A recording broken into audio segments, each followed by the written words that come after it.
Bonjour à toutes et à tous. Alors aujourd'hui, on va se retrouver pour parler d'expérientiel, c'est-à-dire de ce que nous vivons depuis la dernière pleine lune qui a eu lieu le 8 décembre.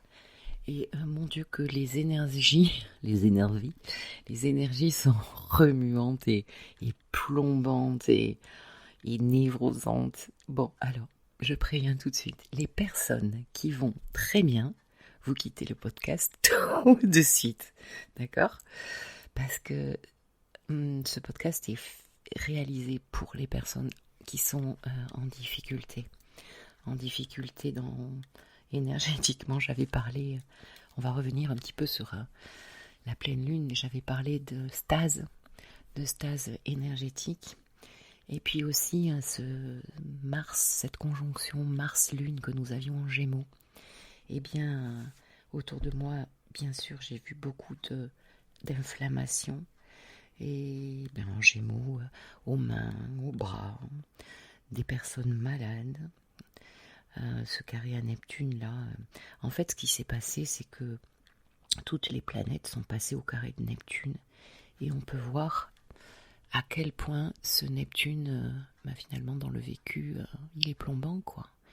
Et on tombe malade, on est déprimé, on a le moral dans les chaussettes. Enfin bon, on le savait. La période de fin d'année est vraiment pas facile, hein, avec ce carré d'Uranus à Saturne qui est en train de se défaire. Mais bon, voilà, on en est là.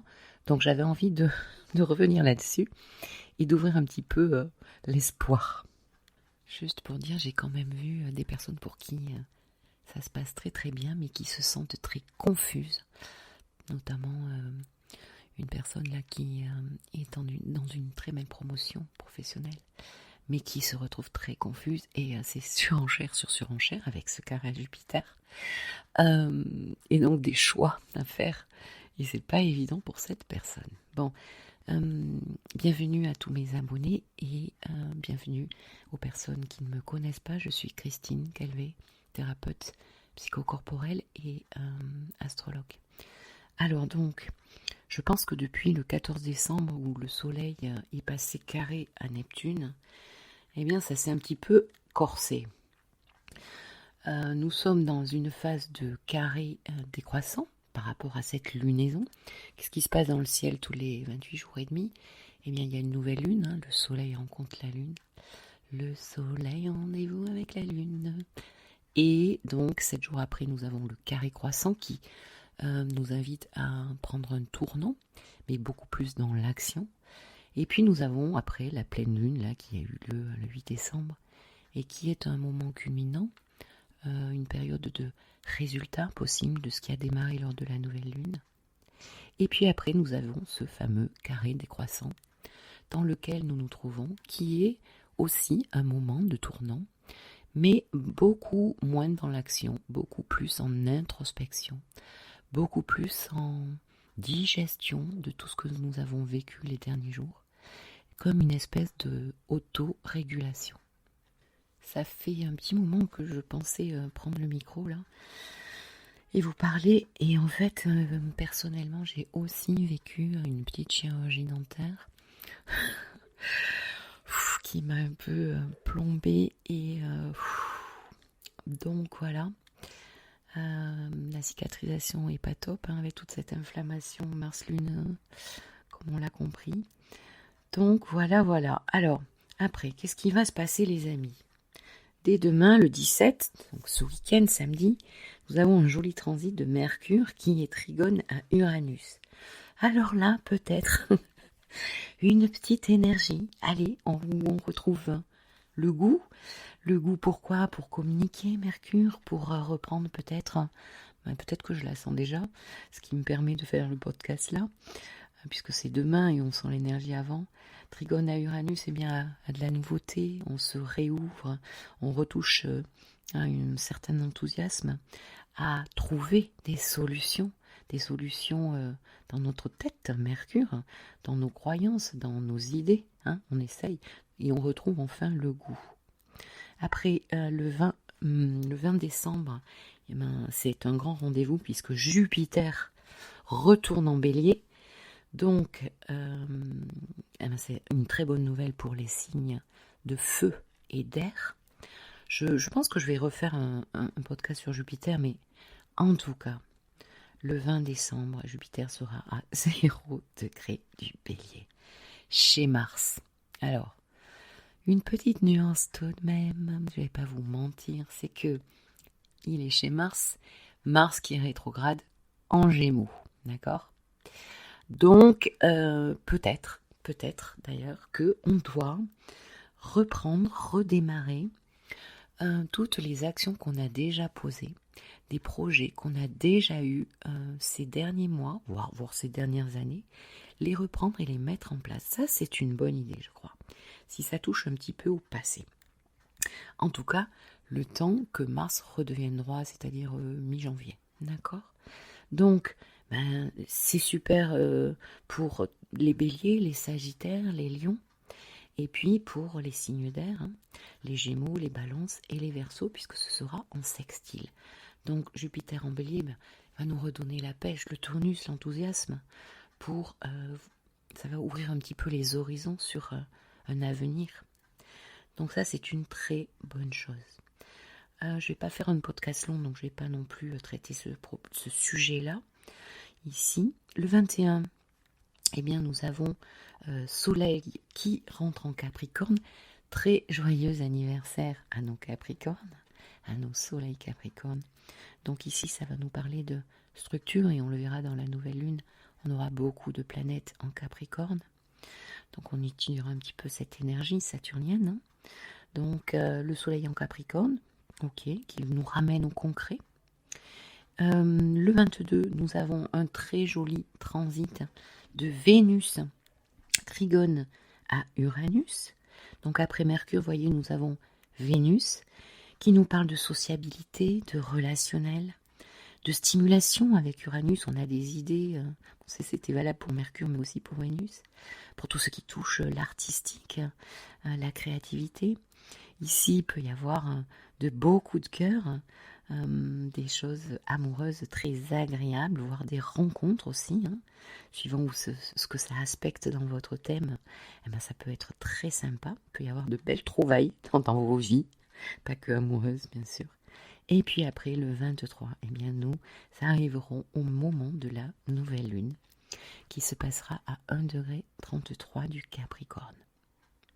Je me rends compte que mon micro fait à certains moments des bruits bizarres. J'essaierai d'effacer ces bruits, sinon je suis désolée. Bon, donc revenons un peu à nos moutons sur notre état dépressif latent qui tend à... on va travailler pour sortir de ça. J'ai eu beaucoup aussi de retours sur des grosses déceptions au niveau de la communication entre personnes, des sentiments de s'être fait avoir, des personnes qui quittent la relation sans un mot, sans une parole, pas forcément amoureusement, ça peut être aussi en amitié. Des abus, tout ce qui traite de Neptune, des mensonges, des non-dits. D'ailleurs, juste une seconde, revenir quand même sur socialement. Quand je parlais de cet axe Gémeaux-Sagittaire, avec cette pleine lune là, carré à Jupiter-Neptune, nous le voyons dans le social. Au niveau socio-culturel, on en est à notre 10e, 49,3. Ok, ça légifère, c'est qui dure. Et puis aussi, les secrets, ce que je vous disais, ça remonte. La vérité remonte. Et alors là, on est au top. Bon, en même temps, je ne sais pas si vous êtes vraiment surpris. Moi, non. De tout ce qui est Jupiter, ça peut être la corruption. On est en plein dedans, donc c'est intéressant. Donc tout ce qu'on trouve au niveau du plus grand macrocosme, on le trouve dans le microcosme, donc on le trouve aussi dans nos vies personnelles. Donc comment réagir à ça? Comment par exemple réagir à la trahison? Forcément, quand on attire encore ce genre de faits dans nos vies, c'est que notre blessure, quelque part, n'est pas complètement refermée. Donc c'est là, mes amis, pour nous faire travailler une fois de plus la manière... Parce qu'en fait, qu'est-ce qui change? J'allais dire la manière dont on le prend. Ben oui, parce que qu'est-ce qui change en fait? On va, face à nous, on aura toujours des personnes dysfonctionnantes. On va pas changer le monde. Le monde est fait de tout et il y a des personnes des fois qui sont dysfonctionnantes, qui n'ont pas de limite, pas de territoire, Neptune. Donc ils vont venir, qui n'ont aucune notion du territoire et qui vont venir intruser votre territoire. Bon, on le sait. Par contre, ce qu'on peut changer, c'est la manière dont on le prend, dont on le vit et que ça ne nous rende plus malades. Donc ça vient un petit peu tester dans vos vies où est-ce que vous en êtes. D'ailleurs, c'est intéressant parce que j'ai certaines personnes qui m'ont dit voyez Christine, j'ai vécu ça, mais j'ai pas réagi comme d'habitude, je me suis pas énervée, donc ça les touche moins. C'est qui pourrait être un facteur de, en tout cas un diagnostic au niveau de là où elles en sont. Et c'est toujours intéressant de voir comment on était avant et comment on est aujourd'hui, parce que forcément on avance.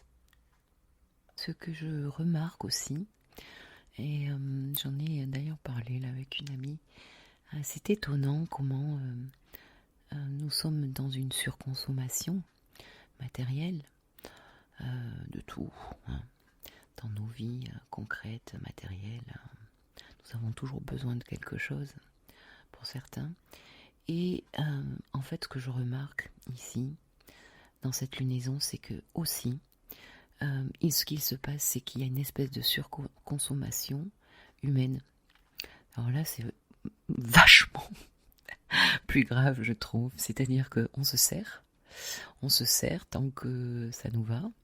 Et puis les personnes, une fois que vous avez bien servi, elles s'en vont. Voilà. Donc, en fait, l'humain est un petit peu traité comme du Kleenex, quoi. Où sont les valeurs? On se le demande. Les valeurs, c'est Taureau, avec Uranus, là, qui est en train de secouer le cocotier pour que certaines personnes retrouvent certaines valeurs, dans un sens ou dans un autre. Et donc, je trouve ça quand même assez marquant en ce moment. Je ne sais pas si ça vous parlera, vous me direz. Du coup, c'est vrai qu'on peut se retrouver à tourner le dos à certaines personnes sans crier gare, faire du Neptune comme je vous le disais auparavant, et s'en aller de la relation parce qu'il n'y a même pas des mots à dire, quoi. Des fois, il n'y a pas de mots à dire, il faut juste quitter, il faut juste partir. Il y aurait trop à dire peut-être, et on n'a pas l'énergie. Voilà. En tout cas, never way. No way. N'importe quoi, Christine. Ce que je peux vous inviter à faire, allez, pour ceux qui connaissent un petit peu leur thème natal et l'astrologie, je vous invite à regarder où est votre lune, parce que nous sommes dans le flou, nous ne savons pas où nous allons, donc nous sommes dans une certaine insécurité. Ok. La lune nous parle de notre sécurité de base. De quoi avons-nous besoin pour nous sentir en sécurité? Donc dans ces moments-là, vous allez voir votre lune, dans quel signe elle se trouve et dans quelle maison elle se trouve. Par exemple, une lune maison 3, de quoi elle a besoin? Eh bien peut-être qu'elle a besoin de communiquer tout simplement. Au lieu de se refermer sur elle, elle a besoin de prendre son téléphone, d'appeler ses amis, de tchatcher un peu, puisque c'est analogique Gémeaux, la maison 3. Donc elle est en maison 3, elle a besoin peut-être de prendre un bon livre, de lire, elle a besoin de se détendre comment? En s'occupant, alors si elle est en balance par exemple, allez, on est chez Vénus, donc il y a besoin de prendre soin de soi, peut-être d'aller faire du shopping ou en tout cas d'aller se balader avec ses amis, d'aller au cinéma. En tout cas, il y a besoin d'aller nourrir cette lune. Donc chacune et chacun trouvera sa solution.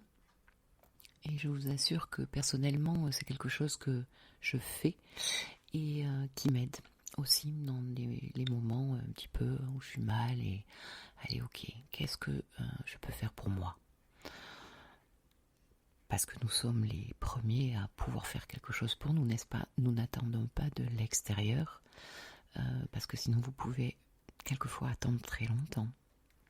Être initiatrice de son bien-être déjà, prendre la responsabilité de son bien-être, c'est super important. Donc les amis, on ne perd pas espoir, les énergies vont un petit peu redémarrer, en tout cas comme je vous l'ai dit pour tous les signes de feu et d'air. Bon, après il y aura d'autres transits pour les signes de terre et d'eau, hein, bien sûr. Je voulais vous dire une dernière chose. Qu'est-ce que c'était? Oui, ça y est, je me rappelle. Je voulais faire un appel aux personnes qui ont une Vénus à 27 degrés du Bélier. Pas 26, pas 28, à 27 degrés du Bélier. Voilà.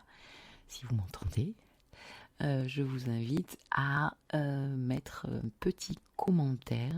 Et écoutez, ça dépend combien j'en ai, mais j'aimerais bien proposer et offrir 30 minutes de mon temps gratuitement pour cette personne-là. Voilà.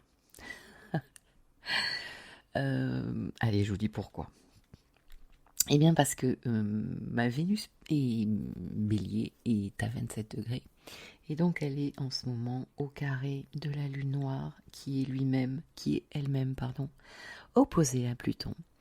Donc ce transit carré à la Vénus de Pluton, c'est un peu compliqué là. Donc j'aimerais bien voir un petit peu comment ça se passe pour d'autres personnes. Donc si vous m'entendez, n'hésitez pas. 27 degrés du Bélier.